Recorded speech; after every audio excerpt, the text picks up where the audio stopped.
કે ગ્રહોના જેટલા પણ નેગેટિવ્સ બોલ્યા એ નવકાર મંત્રથી પોઝિટિવ થઈ જાય. નો ડાઉટ, એકદમ સાચી વાત છે. અને નવકાર મંત્ર એ ઉત્કૃષ્ટ મંગલ છે, એની તોલે હું અષ્ટમંગલને મૂકતો પણ નથી અને એના કારણે હું અષ્ટમંગલ લેવાનો નથી. હું તો મારા નવકાર મંત્રને જ રાખવાનો છું મારી પાસે. તો પછી તમારી સામે આટલું બધું કેમ બોલું છું? કારણ કે તમે બધા નવકાર મંત્રની વાતો કરો છો, પાછા કંઈક પ્રોબ્લેમ આવે એટલે જ્યોતિષો પાસે દોડો જ છો. હવે નવકાર મંત્ર પર આટલી શ્રદ્ધા હોય તો બધાની આંગળીમાં કલરિંગ શું હોય છે બધું? કેમ આ નવગ્રહોના અલગ અલગ વિધિઓ આવે છે? કેમ નવગ્રહ પ્રમાણે એની બધી પૂજાઓ કરાવો છો? કેમ નવગ્રહને પોઝિટિવ કરો છો? એટલે જો નવકાર મંત્રની શ્રદ્ધા અને નવકાર મંત્રને ગણવાનો ભાવ હોય, વેલ એન્ડ ગુડ, ઘણો બહુ જ સારું છે. હું તો નવકાર મંત્રથી મારી બધી પ્રોબ્લેમ સોલ્વ કરું છું. અને એ જ નવકાર મંત્ર એ જ અને એ જ અર્યંત પરમાત્માએ જ આ અષ્ટમંગલ બતાવ્યું છે. એટલે એ પણ કંઈ રોંગ નથી. અર્યંત પરમાત્માને પણ ખબર હતી કે મારા શાસનમાં નવકાર મંત્ર છે, છતાં પણ અષ્ટમંગલ કેમ બતાવ્યું હશે એમણે? હંમેશા દુનિયામાં થેરાપીઓ અલગ અલગ જોઈએ. ખબર નહીં કયા પાણીએ કયો મગ ચડે. સમજાય છે તારણ? આન્સર બરાબર લાગે છે કે અલગ અલગ વ્યક્તિને અલગ અલગ થેરાપી શૂટ થાય. કોઈક એલોપેથીનો સહારો લે, કોઈક નેચરોપેથીનો સહારો લે, કોઈક હોમિયોપેથીનો સહારો લે, પણ જેને જે શૂટ થાય, ભાઈ તમે સાજા થાવ એ મહત્વનું છે.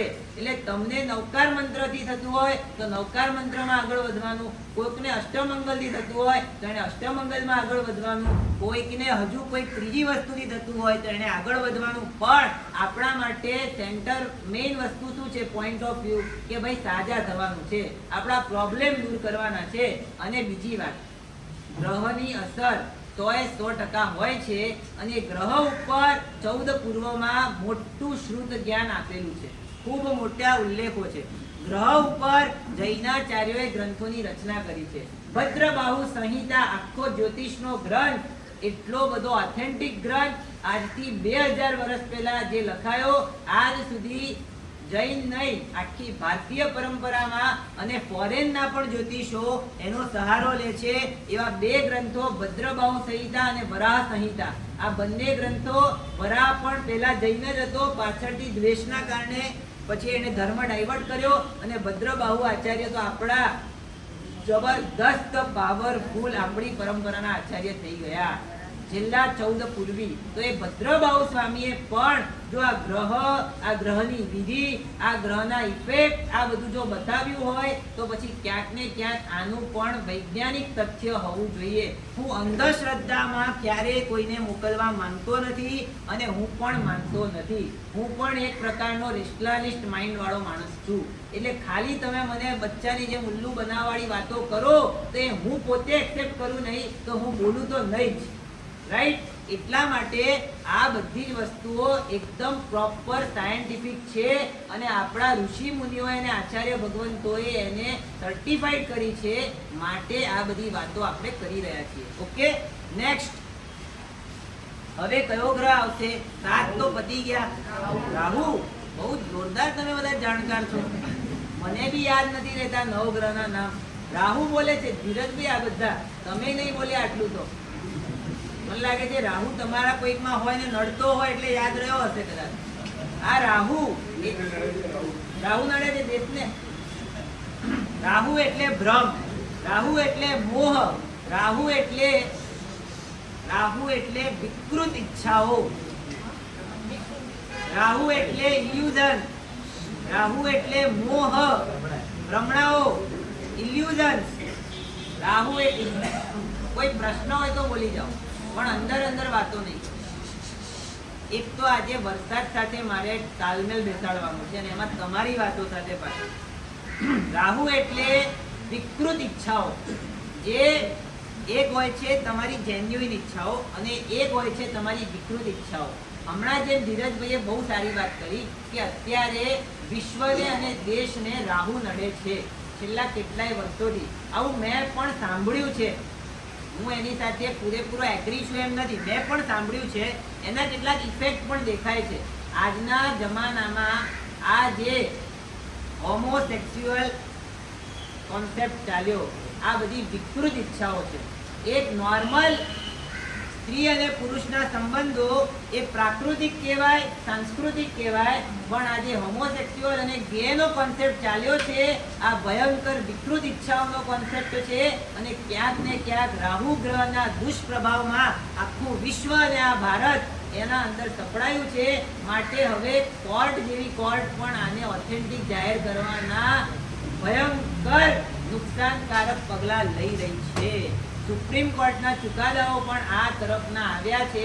કેન્દ્ર સરકારે એનો વિરોધ કર્યો કે આપ ક્યાં લઈ જાઓ છો તમે, કે આને સુપ્રીમ કોર્ટ જેવી જવાબદાર સંસ્થાઓ પણ જો યોગ્ય માનવા લાગે તો પછી આ દેશ, આ કલ્ચર અને આ ધર્મ ક્યાં બચવાના છે. સ્ત્રી પુરુષના સંબંધોમાં તો હવે કંઈ બોલવું જ નથી, પણ આ બધું હવે તમે ક્યાં લઈ જાઓ છો.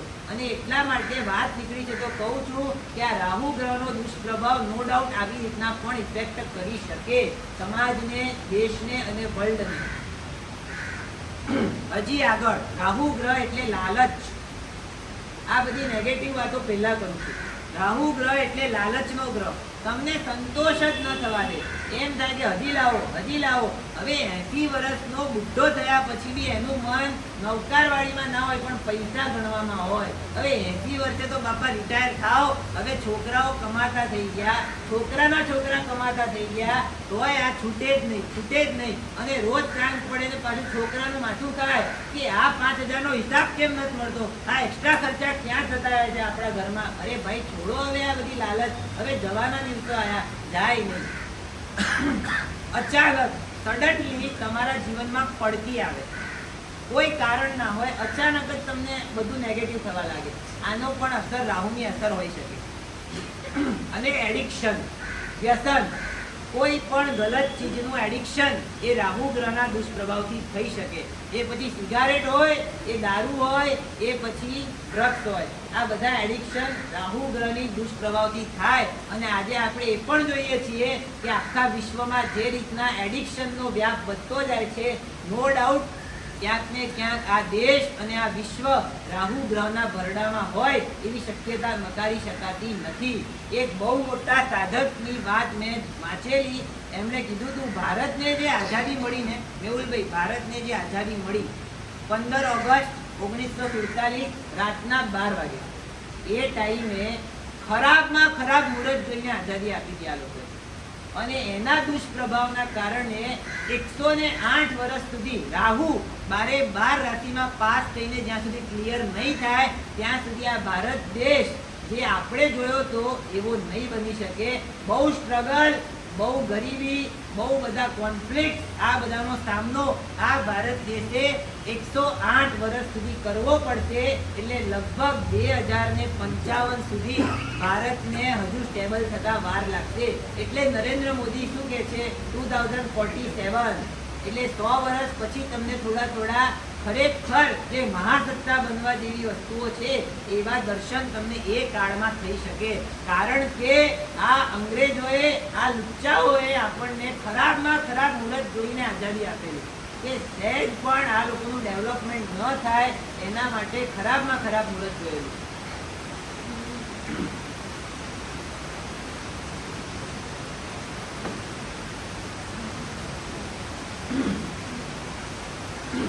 હવે રાહુ ગ્રહના પોઝિટિવ જોઈએ. જો રાહુ ગ્રહ આપણી કુંડલીમાં સારો હોય, પોઝિટિવ હોય તો સડનલી સક્સેસ મળે. ખબર નહીં, મહેનત બહુ ઓછી કરી હોય, અચાનક સફળતાના દરવાજા ખુલી જાય, અચાનક એવી કોઈ ડીલ થઈ જાય, અચાનક એવા સારા લોકો તમારા બિઝનેસ સર્કલમાં આવી જાય, અથવા ખાલી બિઝનેસ નહીં, કોઈ પણ ક્ષેત્રમાં તમે હો ત્યાં તમને સફળતા ફટાફટ મળતી જાય.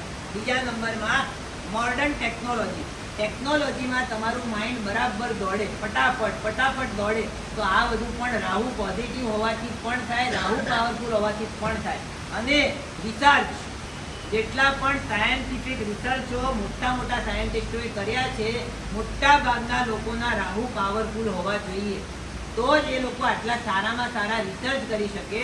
અને પોલિટિક્સ, જે લોકોને રાજકારણમાં એક્ટિવ થવું હોય એ લોકોએ પોતાના રાહુ ગ્રહને પાવરફુલ રાખવો જરૂરી છે.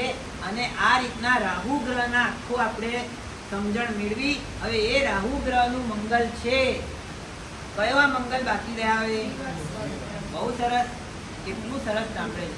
છેલ્લું મંગલ શ્રી વત્સ એ બાકી રહ્યું હતું અને રાહુ ગ્રહ માટે શ્રી વત્સ છે. હવે છેલ્લો ગ્રહ કયો છે?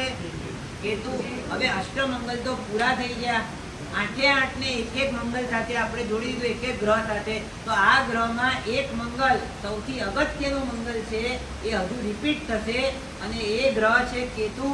કેતુ એટલે મોક્ષનો કારક, કેતુ એટલે અધ્યાત્મ, કેતુ એટલે વૈરાગ્ય પ્રદાન કરનારો ગ્રહ. એટલે જે લોકો અધ્યાત્મના સાધકો છે, ઊંડા, જે લોકો સારામાં સારું ભાવ સાધુ જીવન પ્રાપ્ત કરવા માટે થનગને છે, એ લોકો માટે, દરેક સાધુ જીવન માટેની વાત નથી, પણ જે એકદમ સાધક જીવન જીવવા માંગે છે એ લોકોનો કેતુ ગ્રહ પાવરફુલ હોવો જરૂરી છે. કારણ કે એનો મોક્ષ નજીક હોય તો જ એને એવું મન થાય, એની અંદર સહજ વૈરાગ્ય આવે, એને આ દુનિયાના કોઈ પદાર્થનું આકર્ષણ બહુ બચે નહીં, હોય તો પણ નાનું મોટું હોય, બહુ તીવ્ર ના હોય. આ વૈરાગ્યનો કારક છે. હજુ એક જબરદસ્ત વિશેષતા, સિક્સ્થ સેન્સ પાવરફુલ હોય. કેતુ ગ્રહ વાળાઓની, જેનો કેતુ મજબૂત, એની સિક્સ્થ સેન્સ પાવરફુલ હોય એટલે અચાનક તમને પૂર્વાભાસ થઈ જાય કે આવું કંઈક થશે એટલે રહેવા દો, આવું કંઈક થશે એટલે કરી લો. એટલે હવે એક જણે આવું સાંભળીને મને કીધું કે સાહેબ એવો કોઈ હોય તો બતાવો ને. મેં કીધું તારે શું કામ છે? તો કે સાહેબ કઈ સ્ક્રિપ્ટમાં નાખવું અચાનક મને કહી દે ને એની સિક્સ્થ સેન્સથી, તો મને બહુ લાભ થઈ જાય. હવે એને સ્ક્રિપ્ટો જાણવી હતી કે કઈ સ્ક્રિપ્ટમાં નાખવાથી, કારણ કે આમ તો ખબર પડે નહીં કે કયામાં વધારે આવશે, કયામાં નુકસાન જશે. એની સિક્સ્થ સેન્સ શું કહે છે સાહેબ, પૂછી લો ને એને. અરે મેં કીધું એ સિક્સ્થ સેન્સ નહીં બાપા, આ તો અતિન્દ્રિય જ્ઞાન છે. આ બધું એના માટે ઉપયોગ કર્યા સાધકો, તો એમનું જ્ઞાન બી ચાલ્યું જશે ધીમે ધીમે. અને પૂર્વ ભવના સંસ્કાર, જાતિ સ્મરણ ધ્યાન, એ ટાઈપનું પૂર્વ ભવના કોઈક સારા સંસ્કારોનું બળ આ જન્મમાં પણ પ્રાપ્ત કરવું હોય તો કેતુ ગ્રહનું બળ જરૂરી છે. હવે આના નુકસાનો જોઈ લઈએ, આ બધા ફાયદા જોયા. કેતુ ગ્રહ જો વીક હોય તો એ માણસ હંમેશા એકલો જ રહેવું પડે, અથવા એને મનમાં એકલતા લાગ્યા કરે. એને જે સપોર્ટ મળવા જોઈએ મળે નહીં. એટલે જો સંન્યાસીને પણ આખરે એકલા રહેવાનું હોય, વધારે પડતું જે હવે હિમાલયની ગુફાઓમાં જાય, અથવા તો જે સંસાર છોડીને જાય, બધા સંબંધોનો ત્યાગ કરે, એટલે એકલતા તરફ તમને ખેંચી જાય કે હવે તમારે એકાંત તરફ જવાનું છે. તો આ ગ્રહની આ ઇફેક્ટ છે. નંબર 2, અમુક વાર અચાનક લાઈફમાં નુકસાન આવે, અચાનક સડનલી એવા લોસ થાય. પછી પરિવારનો વિયોગ, અને પરિવારનો વિયોગ થાય, અથવા પરિવાર હોવા છતાં પરિવારને તમારા માટે લાગણીઓ ઘટવા લાગે, અથવા પરિવાર તરફથી જે પ્રેમ અને સપોર્ટ મળવો જોઈએ એ મળે નહીં. આ કેતુ ગ્રહ તમારો નબળો હોય તો એની આ ઇફેક્ટ આવી શકે. અને આ કેતુ ગ્રહ માટે પણ બીજી વાર એક જ અષ્ટમંગલ એવું છે જે 2 વાર એનું મહત્વ બતાવવામાં આવ્યું. એ સૌથી મહત્વપૂર્ણ અષ્ટમંગલ એટલે દર્પણ. એક તો દર્પણ પહેલા ક્યાં બતાવ્યું હતું, યાદ છે તમને લોકોને? બુધમાં, અને બીજું કેતુમાં. બુધ અને કેતુ આ 2 ગ્રહના પોઝિટિવ કરવા માટે દર્પણ નામનું અષ્ટમંગલ છે. આ રીતના આ બધા ગ્રહ અને અષ્ટમંગલનું ફળ કથન પૂરું થયું. હજુ